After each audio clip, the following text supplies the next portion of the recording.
ಸಖತ್ ಖಾರ ಬಣ್ಣ ಮತ್ತು ರುಚಿ ಆಚಿ ಚಿಲ್ಲಿ ಪೌಡರ್. ಎಂದು ಅನ್ಸ್ಲಿಲ್ವ ನಿಮ್ಗೆ ಇದನ್ನ ಯಾಕೆ ಹೊತ್ಕೊಂಡ್ಬಿಟ್ಟೆ ನಾನು ಹೆಗ್ಲ ಮೇಲೆ? ಇಲ್ಲ, ನನಗೆ ನೋಡಿ, ನನಗೆ ಏನಂದರೆ ನನ್ನ ತಂದೆ ಭಾಳ ಒಂದು ಹೋರಾಟ ರೂಪದಲ್ಲಿ ಇರ್ತಕ್ಕಂಥವ್ರು. ಅವರು ಕವಿತೆಗಳು ಬರಿತಾ ಇದ್ರು, ಸಾಹಿತಿಗಳು ಕೂಡ ಆಗಿದ್ವು, ಆಮೇಲೆ ಸರ್ಕಾರಿ ನೌಕರರಾಗಿದ್ದರು, ಭಾಳ ಪ್ರಾಮಾಣಿಕರು, ಅರಣ್ಯ ಇಲಾಖೆಯಲ್ಲಿ ಅಧಿಕಾರಿ ಆಗಿದ್ದರು. ನಾನು ಹುಟ್ಟಿ ಬೆಳೆದಿದ್ದು ಬೆಂಗಳೂರಲ್ಲಿ ಆದರೂ ಕೂಡ ನಾನು ತುಂಬ ವರ್ಷ ಇದ್ದಿದ್ದು ಉತ್ತರ ಕರ್ನಾಟಕದಲ್ಲೇ. ನಾನು ಬೆಳೆದಿದ್ದೆಲ್ಲ ಗುಲ್ಬರ್ಗ, ರಾಯಚೂರು, ಎಲ್ಲ 6 ತಿಂಗಳು, 1 ತಿಂಗಳು, 3 ತಿಂಗಳು, 1 ವರ್ಷನೂ ಇಲ್ಲ. ನನ್ನ ತಂದೆ ಪ್ರಾಮಾಣಿಕತೆಗೆ ಅವ್ರು ಎಲ್ಲೋ ಒಂದು ಕಡೆ ಬಿಡ್ತಾ ಇರಲಿಲ್ಲ. ಅವ್ರು ಏನಾದರೂ ಮಾಡಿ ಸರ್ಕಾರಕ್ಕೆ ಲಾಭ ಮಾಡ್ತಕ್ಕಂಥ ಕೆಲಸ ಮಾಡಲು ಲಂಚಗೋರ ಅವ್ರು ಇಡಾಗಿ ಬಿಡ್ತಾ ಇರಲಿಲ್ಲ. ನೋಡಿ, ಅಂದ್ರೆ ನಿಮ್ ಬೆಳಿತಾನೆ ಉಳಿಪೆಟ್ಟು ಹೌದು, ಬೀಳ್ತಾನೆ ಇದೆ. ಸಾಕಷ್ಟು ಬಿದ್ದಿದೆ. ಹಾಗಾಗಿ ನಾನು ತಿರ್ಗಾ ಬೆಂಗಳೂರು ಬಂದಿದ್ದೆ. ಯಾವಾಗಂದರೆ ನಾನು 6ನೇ ವಯಸ್ಸಿದ್ದಾಗ ನಾನು ಹೊರಗೆ ಹೊರದೆ ಬೆಂಗಳೂರು ಬಿಟ್ಟು.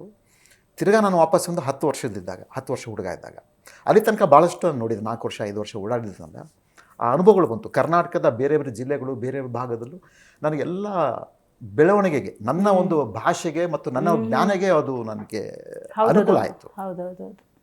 ಹಾಗಾಗಿ ನನಗೆ ಚಿಕ್ಕ ವಯಸ್ಸಿಂದನೇ ಈ ಕಷ್ಟ ಕಾರ್ಪಣ್ಯಗಳು, ಆಮೇಲೆ ಕನ್ನಡ ಮಾಧ್ಯಮದವರೆಗೆ ಒಂಥರ ನೋಡೋರು, ಇಂಗ್ಲೀಷ್ ಮಾಧ್ಯಮದ ಒಂಥರ ಕೂಡಿಸು. ಅವಾಗಲೂ ಕನ್ನಡ ಮಾಧ್ಯಮ, ಇಂಗ್ಲೀಷ್ ಮಾಧ್ಯಮಗಳಿತ್ತು ಸರ್ಕಾರಿ ಶಾಲೆಗಳಲ್ಲಿ. ಕನ್ನಡ ಮಾಧ್ಯಮದವರೆಗೆ ಪ್ಯಾಂಟ್ ಹಾಕಿ ಕೂಡಿಸೋರು, ನಮಗೆಲ್ಲ ಚಡ್ಡಿ ಹಾಕಿ ಕೂಡಿಸೋರು. ಅಲ್ಲಿಂದನೇ ನನ್ನ ಒಂದು ಹೋರಾಟದ ಒಂದು ಹಿನ್ನೆಲೆ ಬೆಳೀತು. ಅವಾಗ ನಾನು ಸಿಡಿದದ್ದೆ ಅವಾಗ 12ನೇ ವರ್ಷದಲ್ಲಿ. ಆಮೇಲೆ ನಾನು 14 ವರ್ಷಕ್ಕೆ ಬರ್ತಾ ಇದ್ದಾಗ, ಪ್ರೌಢಾವಸ್ಥೆ ಬರ್ತಾ ಇದ್ದಾಗ, ಡಾಕ್ಟರ್ ರಾಜ್ಕುಮಾರ್ ಅವರ ನೇತೃತ್ವದಲ್ಲಿ ಗೋಕಾಕ್ ವರದಿ ಚಳವಳಿ ವ್ಯಾಪಕವಾದ ಮಟ್ಟಿಗೆ ಬಂತು. ಆವಾಗ ನಮ್ಮ ಟೀಚರ್ಗಳು ಏನಂದರೆ ದಿನ ಪತ್ರಿಕೆ ಓದ್ಬಿಟ್ಟು ನಮ್ಮನ್ನು ಹೇಳೋರು, ಹೀಗೆ ನಡೀತಾ ಇದೆ, ಹೀಗೆ ನಡೀತಾ ಇದೆ ಅಂತ. ನನಗೆ ಪ್ರೇರಣೆ ಆಯಿತು. ನಾನು ಆ ಪ್ರೇರಣೆಯಾಗಿ ನನ್ನ ಜೊತೆ ಇರ್ತಕ್ಕಂಥ ಸಹಪಾಠಿ ಕರ್ಕೊಂಡು ಬೆಂಗಳೂರಿನ ಗೋಪಾಲ್ಗೌಡ ವೃತ್ತ ಅಂತಿತ್ತು, ಈಗೇನು ವಿಧಾನಸೌಧ ಎದುರುಗಡೆ ಹೋರಾಟಗಳು ನಡೀತಾ ಇತ್ತು. ಆವಾಗ ಸಾಹಿತಿಗಳು ಮತ್ತು ಕಲಾವಿದರ ಬಳಗದ ಹೋರಾಟ ರಾಜ್ಕುಮಾರ್ ಅವರ ನೇತೃತ್ವ ತೆಗೆದುಕೊಂಡು ಬಂದಾಗ ವ್ಯಾಪಕವಾಯಿತು. ಇವತ್ತು ಕೂಡ ನೀವು ಛಾಯಾಚಿತ್ರಗಳು ನೋಡಬಹುದು, ಹಳೆ ಛಾಯಾಚಿತ್ರಗಳಲ್ಲಿ ಪುನೀತ್ ರಾಜ್ಕುಮಾರ್ ಜೊತೆಗೆ ನಾನಿದ್ದೀನಿ, ಅವ್ರ ತಂದೆ ಜೊತೆಗೆ. ನಾನು 14 ವರ್ಷ ಹುಡುಗ, 14 ವರ್ಷ ಹುಡುಗ. ಆವಾಗ ನನಗೆಲ್ಲ ಕೇಳೋರು, ಎಲ್ಲಿಂದ ಬರ್ತೀರಿ ಹೀಗೆಲ್ಲ ಅಂತ ಹೇಳಿ. ಆವಾಗ ನಾನು ಹೀಗೆ ಅಂತ ಹೇಳಿದಾಗ ಆವಾಗ ಭಾಳ ವ್ಯವಸ್ಥಿತವಾಗಿ ನನ್ನ ಬೆಳೆಸಂಥ ಹಿರಿಯರೆಲ್ಲ ಇದ್ದಾರೆ. ಈ ನಾನು ಯಾಕೆ ಇದರಲ್ಲಿ ನೆನೆಸ್ಕೊಂಡೆ ಅಂತಂದರೆ, ನನ್ನ ಮೂಲ ಹಿನ್ನೆಲೆ ಏನು, ನಾನು ಬೆಳೆದು ಬಂದಿದ್ದ ದಾರಿ ಏನು. ನಾನು ಕನ್ನಡ ಚಳವಳಿಗೆ ಬಂದು ಈಗ 43 ವರ್ಷಗಳಾಯಿತು.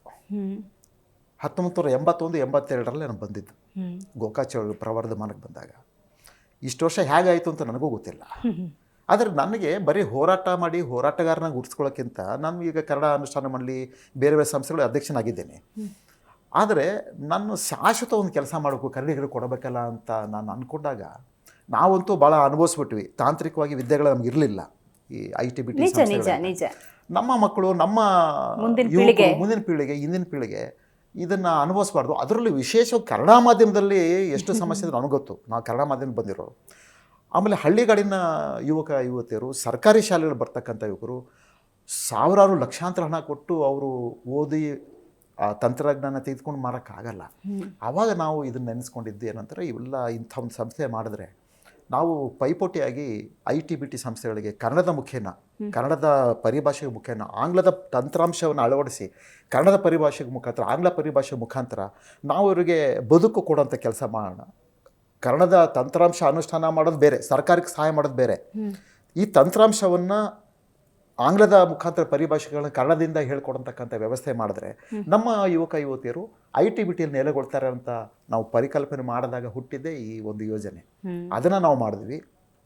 ನೀವು ನಂಬ್ತಿರೋ, ಕರ್ನಾಟಕ ಸರ್ಕಾರದ ಬಹುತೇಕ ಇಲಾಖೆಗಳು, ಬಹುತೇಕ ನಿಗಮ ಮಂಡಳಿಗಳಲ್ಲಿ ನಮ್ಮ ಸಂಸ್ಥೆಯಲ್ಲಿ ವಿದ್ಯಾಭ್ಯಾಸ ಕಲ್ತು ಹೋದವರೇ ಇವತ್ತು ಕಾರ್ಯ ಮಾಡ್ತಾ ಇರೋದು.